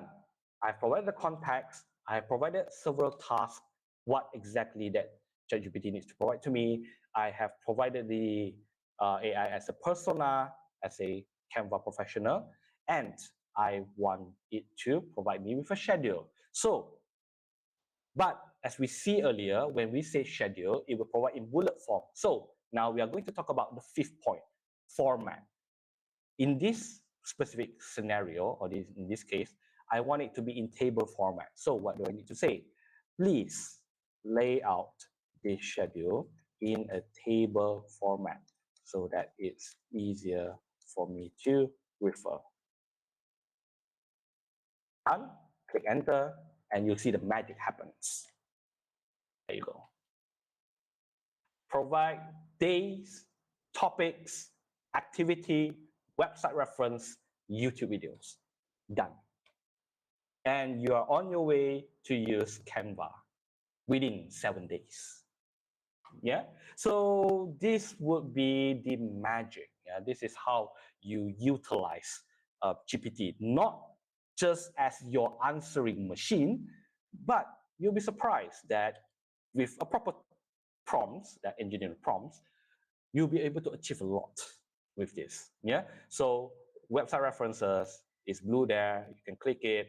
YouTube video tutorials. Yeah, and of course, because it is GPT 3.5, it is limited in the capabilities where you will find that. Yeah, you will find that the text here will not be able to be clicked. But that's not really a problem. All you need to do is just to click copy here, copy, and you paste it on your Google Doc, yeah, Google document or Microsoft Word, you'll be able to access the link and you will find that the tutorial video is available. The link will be there. Yeah. Again, this is a limited capabilities with AI itself. It's like we cannot click it, you see. But some websites can be clicked, some cannot. Yeah. So again, this is the formatting problem. This is the website's problem, not your problem. But don't worry, as I said before, all of this, all you need to do is just click copy and paste this into your Microsoft Word, and you'll be able to access all the websites that has been given by AI itself. All right, okay. So I do hope that this is another way to utilize GPT to upskill yourself. Whether you want to learn how to do Photoshop, how to use Adobe Premiere Pro, how to learn to write a thesis, it's rather simple. Yeah. All right. So this is upskilling. Let's move on to a rather interesting scenario, or perhaps I believe, yeah, the majority of you needed to do this. Latihan mengajar, practical. So how do we use GPT to improve our, latihan mengajar? Yeah. All right. So let's start with a new chat. So let's take, for example, you are going for your LM, okay, teacher training, your practical. And the next day, your supervisor said, oh, I'm coming to see you together with your mentor teacher. We are going to supervise you in your class. Yeah. What happens? Of course, you are going to need to craft a phenomenal or fantastic lesson plan, isn't it? Yeah. So when it comes to that case, GPT is your best friend as well. And I'll teach you exactly how to do it. First of all, just remember, yeah, task, okay, what will be the task, what would be the context, what will be the format, right? So you have to feed it all of this information as much as you can in order to generate a good response. First of all, let's begin. So, like I mentioned before, the scenario is I am doing my latihan mengajar. Tomorrow, my supervisor will come to supervise me together with my mentor. I need to create a fantastic lesson plan, yeah, to showcase to my to make sure that my teaching and learning in class is great, yeah, in order to get A lah. Okay, so what do I do? Right. Hi, ChatGPT. Since you are an experienced, yeah, school teacher, persona, again, this is optional, but I love to have it. That's why I put it there. Yeah, I want the AI to be a specific persona, to undertake a specific kind of identity. Yeah, so who have dealt with various types of students and classes. I need your help to craft a lesson plan for me. Persona, task, task, task, task. Very important. You have to specify what task that you want it to provide to you. I am a trainee teacher background. This is context once again, in order to eliminate, yeah, whatever ambiguity that is being given to you. Remember, the more specific you are, the better the responses. So I'm a trainee teacher, yeah, who is going to a secondary school to teach English. Context. What subject you are teaching? English, maths, biology, history? What is it? Context. There will be a supervision from my lecturer and mentor on my teaching plan tomorrow. Context, again, why do you need it? What's happening? You provide this context, then the AI will be able to see, oh, okay, so you are a training teacher, and of course you want to impress your lecturers, your supervision, right? Your lecturers and your mentor, and therefore you want a very, very interesting lesson plan to, to be a bomb, all right? So, and I need to impress them. Okay, context again. Please craft an interesting and comprehensive lesson plan for me based on my class's background. Okay. So here's the important thing. You have to make sure that you provide as much info as you can regarding your background. If, let's say, you stop there and you click enter, it will give you a very, very impressive lesson plan, but it is not doable. Why?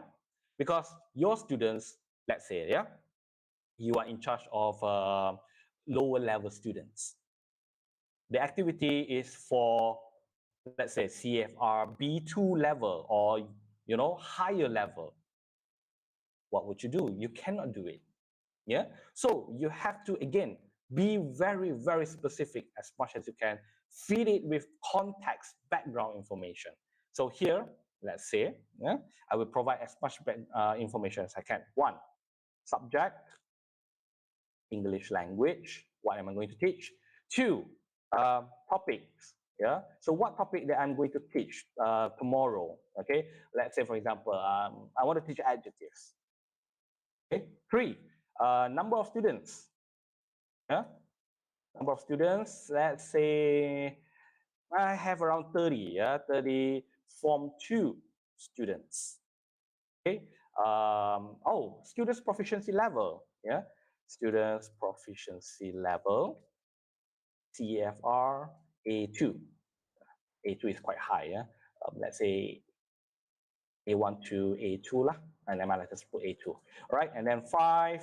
What else? What do I do? Okay, duration. How many hours? How long? Yeah, 2 periods, 1 period. So I'm just going to put in hours. So duration 1 hour, and any special requirement that you want. For example, let's say your classroom don't have any technological any technology that can be used. There's no Wi-Fi, there's no computer. So what do you need? Yeah, so you have to specify extra requirements, let's say, yeah, requirements on the activity or activities. Yeah, I want it to be a group work, preferably a group work without the use of any technology. And then, sorry, technology. The classroom has no access to any computers. All right. So this is one example. Okay. Once you're done, you click enter. ChatGPT will provide the whole lesson plan for you within that 1 hour with your specific requirement, telling you what to do each and every step to the end. So let's see. Okay, lesson plan, exploring adjective. It gives you the objective, all right? RPH, settle. Objectives is there. Materials, settle. What do you need? Whiteboard, markers, chart paper, markers, index cards with nouns, scissors and glues. Introduction, what do you need to do? Engage, define adjective, examples, 10 minutes. Main activity, 30 minutes. Adjective, noun, match. Divide the groups, students into group 5. Distribute index card, various nouns. Cat mountain book, provide small card with adjective. In their group, students must match adjective to the nouns, creating interesting combination. Settle. Yeah. Gallery walk and discussion, consolidation. Wow, gallery walk in a classroom. Imagine that. Yeah. If this is not impressive to your lecturer, then I do not know what is. Yeah. Gallery walk and discussion. Post the adjective noun sentence around the classroom. Each group takes a gallery walk to read other group sentences, discuss which combination were interesting, review, summarize, homework, create a story, assessment, observation, participant, teacher's reflection. Settle. Yeah. So ChatGPT is more than just an answering machine. It will provide you with phenomenal, extraordinary tools if you know how to tap into it. Yeah. And of course, those who are going to the LLM after this, do not tell your lecturers that I have given you the cheat code to create your lesson plan. Yeah. But of course, it doesn't always work. You will have to fine tune all of this. Yeah. You cannot rely on AI 100%. As I mentioned earlier on, AI is just a tool for you to, how do I put the words? Yeah, it's just a mere tool for you to ease up your burdens and to ease up your job. But you will have to fine tune whatever it is given to you, depending on the context. Let's say for your classroom, suddenly, let's say out of 30 students, only 20 turns up. What would you do? Or let's say 19 turns up, what do you need to do? Let's say it is too difficult, even though you have mentioned the CFR level or the level of proficiency of the students, but you do think that, in your personal opinion, it's too difficult still.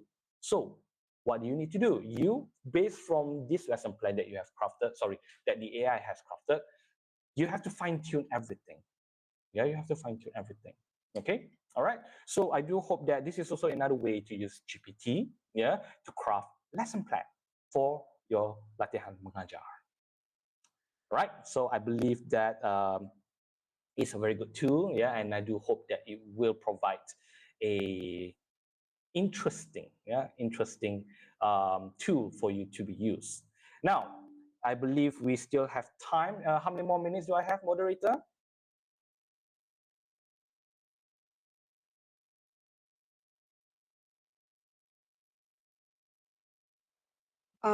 We Do we have um around 5 more minutes? yeah, but is it possible for a short Q&A session after this? Yeah, sure, no problem. Okay. All right, okay. So since we only have around 4 to 5 minutes, let us not waste time.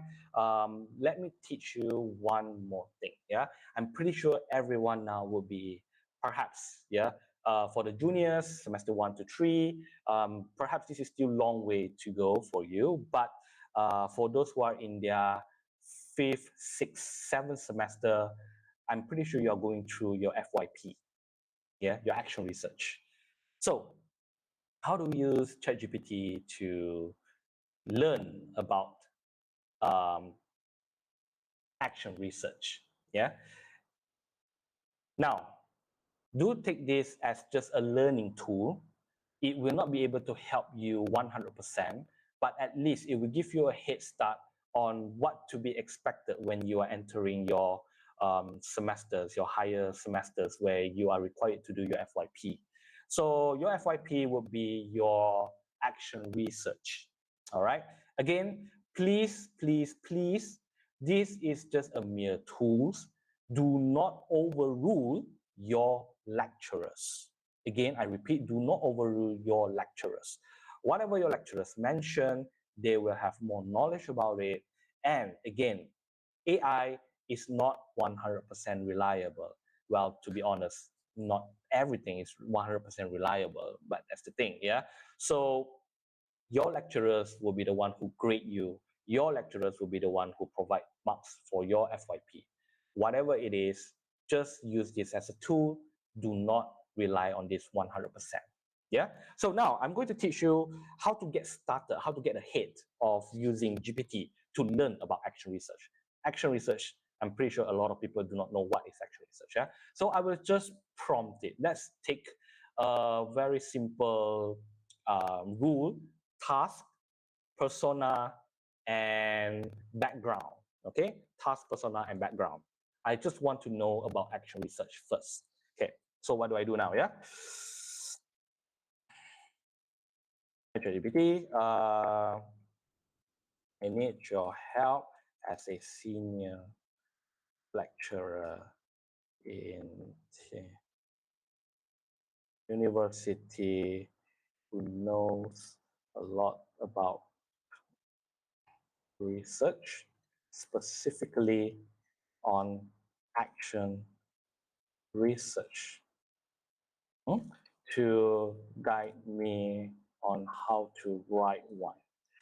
I am a final year student in university who has zero knowledge on action research. I do not know how to write academic papers, and I have not been exposed to action research. Please provide a uh, lesson on what to know about action research first. Learning first. Okay. All right. So we have covered 3 things: persona, context, and format. Yeah. Provide a lesson Okay, so those are three things here, all right, that we have mentioned: persona, context, and task. Let's go. Right, so let's see. Okay, research problem, define research question, relevant literature review, collect data, analyze data. All right, pretty sure all of these are still very, very, very ambiguous. All of these are very, very, gibberish to you, simply because you do not know what it is. Therefore, here comes technique number 2, reprompt or clarification. You have to remember that not every first prompt, yeah, this is your first prompt, yeah, this is your first prompt, will generate the answer that you want. You will have to clarify a few times, and that is very normal. Yeah, even though you use GPT-4, which is the professional version, the higher version, you will still have to prompt depending on what the responses is given. So of course, research problem, define research question, review relevant literature, develop a research plan. What are all of these things? Yeah, what are all of these things? Yeah, so of course you will further ask it. Yeah, you will try to ask. Okay, um, what is research question? Again, I do not know any of these terms for an action research, and it will be great that you break it down one by one for me, starting with research question. Be specific. If you stop at break down one by one for me and you stop there, it will provide you with everything but in bullet forms and point forms and very, very vague. So if let's say you want to get to know one thing, for example, research problem, yeah, research problem, okay, not research question, research problem, what it is and how do you identify research problem, then you have to be very specific. You have to tell the AI that you only want to know about research problem first. And when you click this, yeah, you will find that research problem. What is a research problem? Example of a research problem. And you can go from there, definitely. Yeah. So if let's say, for example, you do not know what it is, what is specificity, what is relevance, what is feasibility, ask questions, prompt again until you are satisfied with the responses. Yeah, so this would be the first introduction to action research. Again, this is just to get you into it, to know the basic of an action research first, yeah, for FYP, all right? But ultimately, your lecturer will be the one who provide the knowledge to you. This is, again, just a helping tool for you. Do not overrule your lecturers. Okay, all right. With that said, I believe my time is up. Yeah, moderator. I think I will pass the floor back to you. Thank you very much. Thank you, Mr. Jack.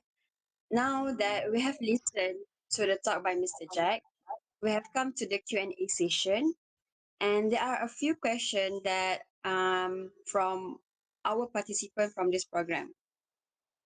So, Mr. Jack, the first question is, can Perplexity access log journal articles? It is for the ones that we have to subscribe to access. All right. As for that, thank you for the question, moderator. So the answer is no, unfortunately. Um, any AIs, no matter how good they are, GPT-4, uh, but Gemini or Gemini Ultra or Perplexity Pro, they will not be able to access any log journals, unfortunately, because again, they are just an AI, yeah, that scans through the web to find whatever it is necessary. However, for log journals, there is no way to access it unless you have to personally access it through, by purchasing it or through our UPSI's library system. So yes, the answer is no, unfortunately. Okay, thank you. And for the second question, can we jailbreak ChatGPT? And if so, will that result in any issue? All right. Okay. Thank you for the question. There's a very interesting one. So there is a term that a lot of people will say jailbreak. Yeah. What does jailbreak means? Jailbreak means technically you supercharge your GPT. So you will provide a series of prompts and you ask the GPT to ignore any restriction that has been placed by the developer.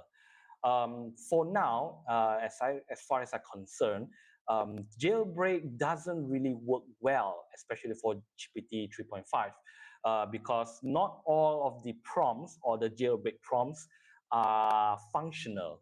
Some, yes, but majority of it, no. You have to find which jailbreak works. Yeah, but if you go through the hassle of doing all of that, what do you hope to achieve? Again, there is no point for you to jailbreak your GPT and access the restriction unless you are going to do something shady or you know how to take the full capabilities of your GPT itself. Yeah. So the answer to the first question, yes, you can possibly jailbreak your GPT provided that you found the correct prompt or the correct jailbreak prompt.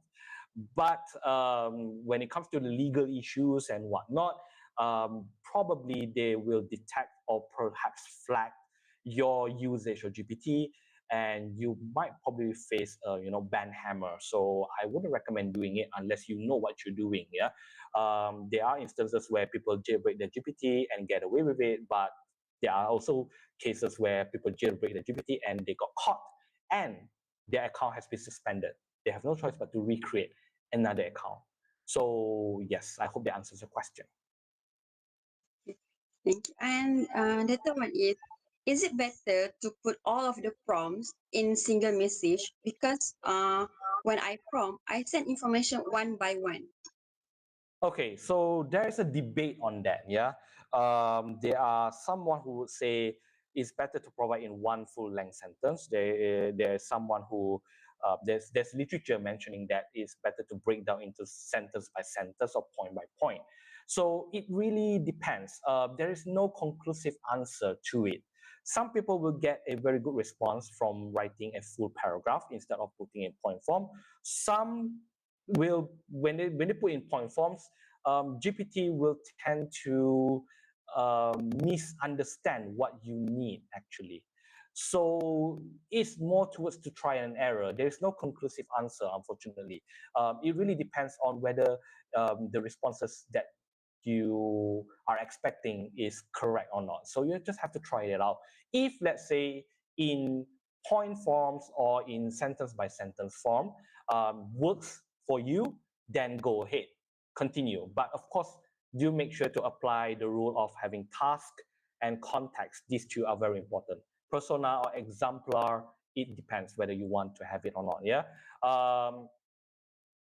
It so to answer your question, it depends on the responses that you get.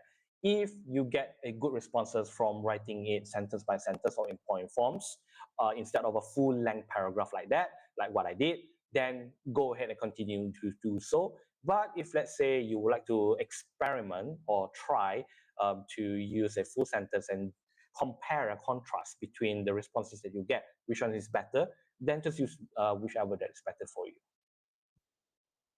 Um, the next question is how can university users stay informed about updates, improvement, and any evolving ethical consideration related to ChatGPT usage in academic? All right, this is the gray area that a lot of academicians are facing right now. Of course, there are software that detects GPT writings and AI writings and whatnot. And definitely, one of the ways that the university can mitigate this problem is by subscribing to those softwares. However, in recent literature, recent journal articles dated um, November 2023, if I'm not mistaken. I might be mistaken, yeah, but I have read somewhere in a journal article stating that all of this software is not 100% reliable. Even the best software like Turnitin, having integrated AI checking, is only only effective around 60% of the time. Why? Because it's very hard to discern between an AI writing and a person's writing, especially if, let's say, the person, that particular individual, knows how to navigate through all of these things. But then again, there are also debate that stated that AI is merely a tool. When the individual is good enough, yeah, and all that that particular person wants to do is to simplify his or her job in academic writing, that particular person will prompt all the data given, pure data, yeah, real life data from their research and whatsoever, and providing backgrounds and prompts, and all they need is the AI to kind of fill in the gaps. So there are also debates going on regarding this matter and this issue, and there is no conclusive answer for now. So it's still very difficult for the universities or for any academic worlds, yeah, to completely eliminate these ethical issues. One of the very, very extreme ways that I believe in Australia, not Australia, sorry, in the UK or some other countries, where they completely ban the usage of AI, including GPT, BART, Perplexity. They do not allow the usage of any AIs at all. That is one extreme way to go. So if the university would like to employ this, then I believe, again, it is up to debate. It is not up to me. In my personal point of view, in my personal opinion, I think that we have to teach the students, we have to educate the students to properly navigate, to properly understand the problems in using AI, to ensure that no ethical issues would resurface. Again, AI is not 100% accurate. It only as good as the data is being fed. So I think our job as academician, we should educate our students to properly use the tools, to use it for good and for personal growth and improvement, rather than to do plagiarism, copy and paste, and to do whatever things for their assignments and whatnot. I believe that's my take on this. Thank you. And the next one is, what precautions should university user take to ensure that the responsible and secure use of ChatGPT in academic setting, particularly in terms of data privacy and confidential? Okay, so here's the thing. Whatever data that you feed in your AI, GPT 3.5 or GPT 4, they will use your data to learn. So if, let's say, you specifically want to avoid your data being used for AI learning, there is an option, yeah, in the setting itself to disable this, yeah, meaning that you can disable the AI to not use your data to learn whatever it is that they are doing, okay? But that comes with a cost. Your responses will be limited, and there will be a delay in the responses, because it will not use your data to learn. It will just provide responses based on your prompts and so on.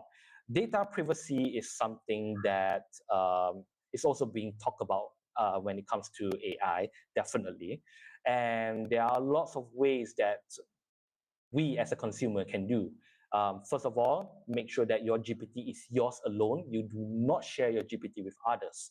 That's for one. Yeah. From the end user point of view, you yourself is responsible for your own chat GPT, for your own data privacy. So do not share your GPT if you are heavily depending on your GPT or any AIs or LLMs to do anything academic or anything that's sensitive. Number two, I wouldn't put any specific info like my personal address or my personal private information that is only known to me in the AI learning system. So I wouldn't jeopardize myself by putting that information to it. Third of all, please ensure that you have to make sure to set the settings. Again, this is the go back to my first precaution, is that you have to set the setting on GPT to not learn anything based on your data. That way, they will not use your data at all, and whatever data that you feed it will be kept within you and the end user only. So your data will not be breached. And of course, GPT, OpenAI, yeah, the developer, has taken a very, very extensive steps to ensure that their data is not being breached, and whatever data that is being fed in is purely for the development of the AI and is not used for anything else. But again, yeah, it is in their terms and condition. So do read their terms and condition on how they process the particular data that you are feeding it to them. I personally read through, yeah, pages by pages on the terms and condition, and to me, it's quite secure. So it's all boils down to personal preference, to be honest.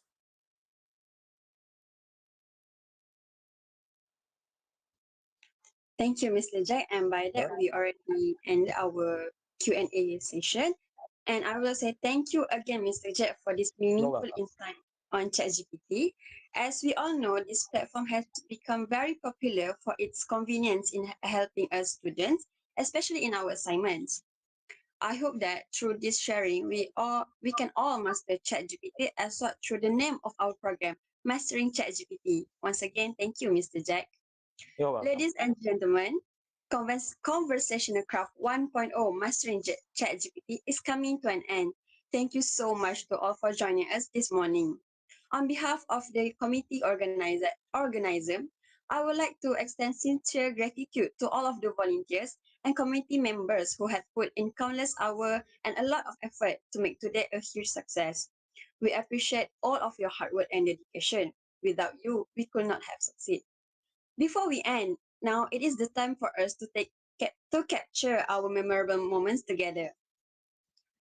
We would like to ask that everyone cooperate and switch on your camera so that we can have a group photo to commemorate this event. I shall now hand over the photography session to the media community. Media team, the floor is yours.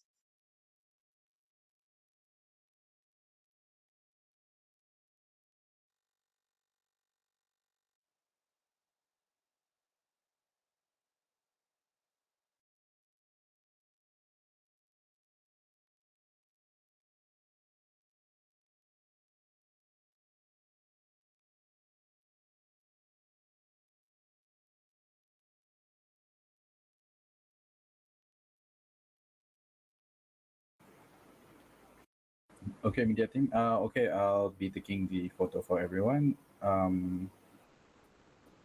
Okay, everyone, please on your cameras. Okay. 3, 2, first formal, 3, 2, 1. Okay, next, freestyle.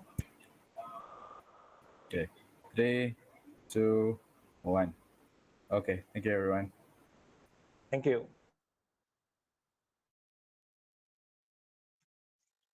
Thank you, everyone. We truly hope that you find this event that we have lined up for you is fruitful and engaging. We have come to the end of our program. Thank you once again for making this event a memorable one. Goodbye and Assalamualaikum warahmatullahi wabarakatuh.